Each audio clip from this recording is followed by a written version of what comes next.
Selamat pagi Bapak Ibu Saudara yang diberkati di dalam nama Tuhan kita Yesus Kristus.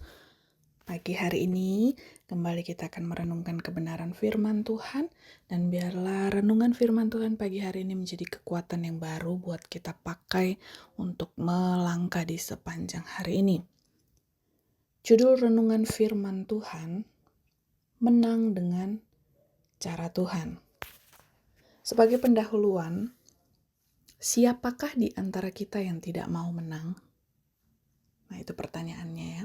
Saya percaya semua orang ingin menang. Benar? Kemenangan dapat diartikan sebagai keberhasilan, kesuksesan hidup, dan tentunya akan mendatangkan kebahagiaan. Baik ketika menghadapi pergumulan, tekanan, kesulitan, tantangan, dan masalah hidup yang ada dalam diri, rumah tangga, pekerjaan, usaha, pelayanan, pertandingan iman, dan seluruh aspek kehidupan kita. Namun, pertanyaannya, bagaimana kita meraih kemenangan tersebut?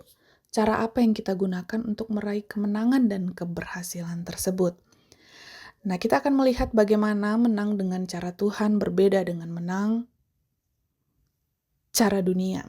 Yang pertama, menang dari sisi kualifikasi pribadi seorang pemenang. Terdapat perbedaan kualifikasi seorang pemenang menurut penilaian atau standar dunia dan Tuhan. Biasanya, dunia akan berkata bahwa orang yang menang atau berhasil adalah mereka yang punya kualifikasi, terpelajar, pintar, bijaksana, terpandang, kuat, dan punya posisi yang bagus. Tentu saja ini baik. Namun, hal-hal tersebut bukanlah faktor penentu dalam meraih kemenangan. Nah, mari kita simak dalam 1 Korintus 1 ayatnya yang ke-26 sampai ayatnya yang ke-29 menurut Terjemahan Baru 2. Saudara-saudara, ingatlah bagaimana keadaan kamu ketika kamu dipanggil. Menurut ukuran manusia, tidak banyak orang yang bijak, tidak banyak orang yang berpengaruh, tidak banyak orang yang terpandang. Tetapi, apa yang bodoh bagi dunia, dipilih Allah untuk mempermalukan orang-orang yang berhikmat. Dan apa yang lemah bagi dunia, dipilih Allah untuk mempermalukan apa yang kuat. Apa yang tidak terpandang dan yang hina bagi dunia, bahkan apa yang tidak berarti, dipilih Allah untuk meniadakan apa yang berarti, supaya jangan ada seorang manusia pun yang memegahkan diri di hadapan Allah. Dan Mazmur 20 ayat yang ke-7 berkata, sekarang aku tahu bahwa Tuhan memberi kemenangan kepada orang yang diurapinya. Ia menjawabnya dari surganya yang kudus dengan kemenangan gilang gemilang oleh tangan kanannya. Berdasarkan kedua ayat di atas, kita mendapati bahwa faktor penentu seseorang meraih kemenangan adalah Tuhan, bukan kualifikasi pribadi. Tuhanlah yang memilih dan memberikan kemenangan, bukan karena kekuatan dan kehebatan manusia.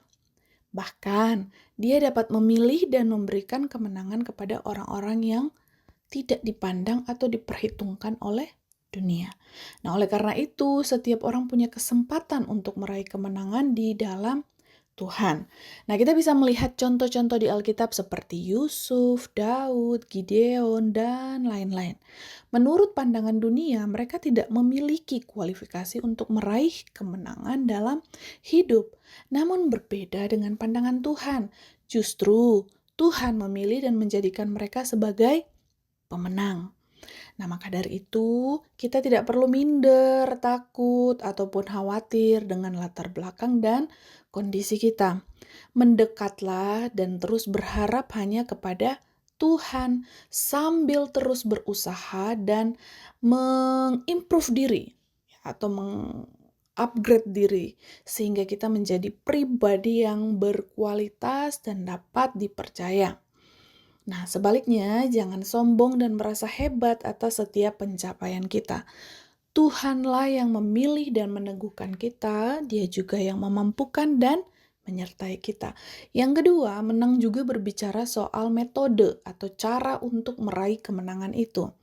Nah, mari kita lihat cara yang Tuhan pakai seringkali berbeda dengan cara-cara dunia atau cara manusia, sehingga kita tidak bisa membatasi cara yang dapat dipakainya. Nah, cara-cara luar biasa yang tidak dapat kita pikir dengan nalar manusia, contohnya runtuhnya tembok Yeriko dengan cara mengelilinginya sebanyak 7 kali. Peperangan yang dimenangkan dengan tim pemuji di depan prajurit. Yang kedua, pasukan Gideon yang mengalahkan pasukan Midian dengan 300 prajurit. Yang ketiga, Daud diurapi menjadi raja dan mengalahkan Goliat dengan batu. Ada juga orang-orang yang mendapatkan mujizat dan kesembuhan dari Yesus dengan cara yang berbeda-beda. Perkataan Tuhan, jubah Yesus, air liur bercampur tanah, air jadi anggur, dan sebagainya. Dan yang terakhir, Paulus bebas dari penjara dengan pujian dan penyembahan. Nah, peristiwa-peristiwa ini memberikan pengertian kepada kita bahwa Tuhan bisa memakai cara apapun untuk mendatangkan kemenangan bagi umatnya selama kita percaya dan melakukan perintahnya. Nah, bagi kita saat ini terdapat Alkitab ya sebagai panduan dan cara untuk menjalani dan meraih kemenangan dalam hidup ini.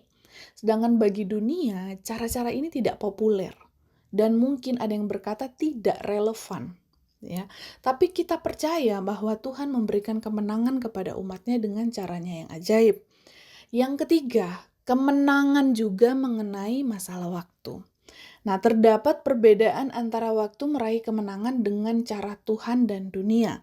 Jika dunia menuntut tenggat waktu dalam meraih kemenangan dengan perhitungan menurut kehendak sendiri, maka dengan Tuhan kita tidak bisa memaksa untuk memakai perhitungan secara matematis dalam meraih kemenangan atau keberhasilan.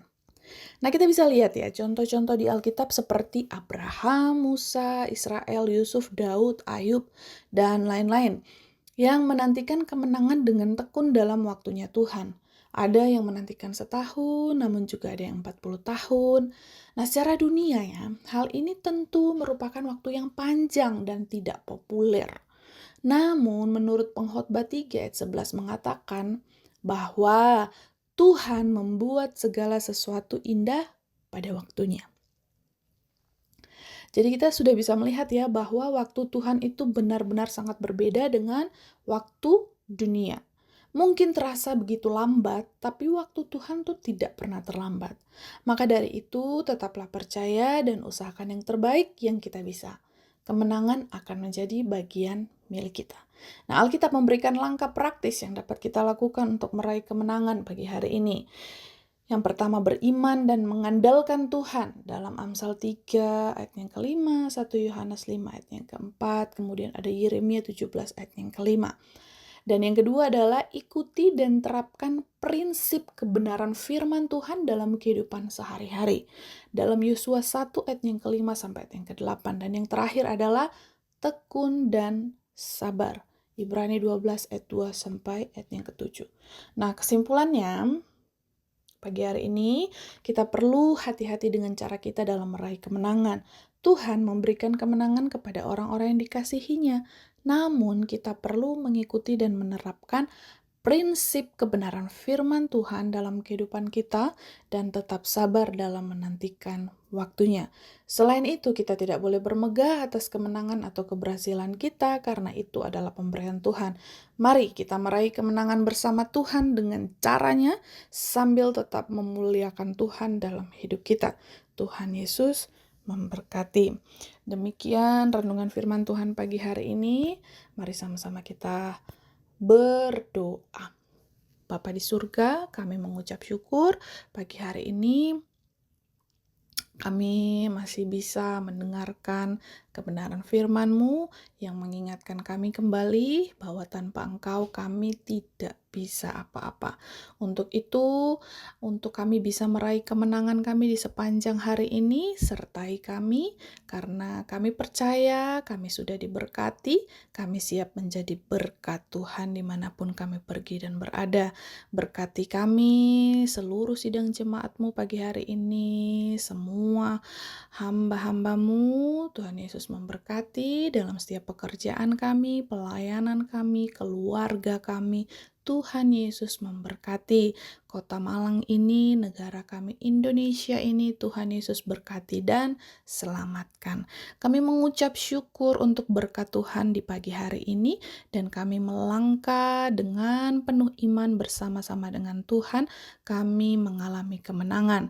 Dalam nama Tuhan Yesus Kristus. Haleluya. Amin. Yesus memegangku dengan tangan kananmu. Yesus memberiku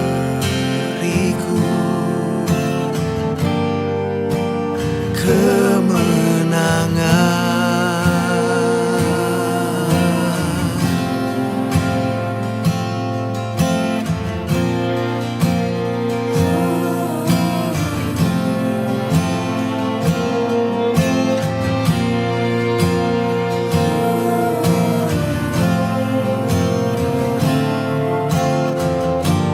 Yesus Tuhan,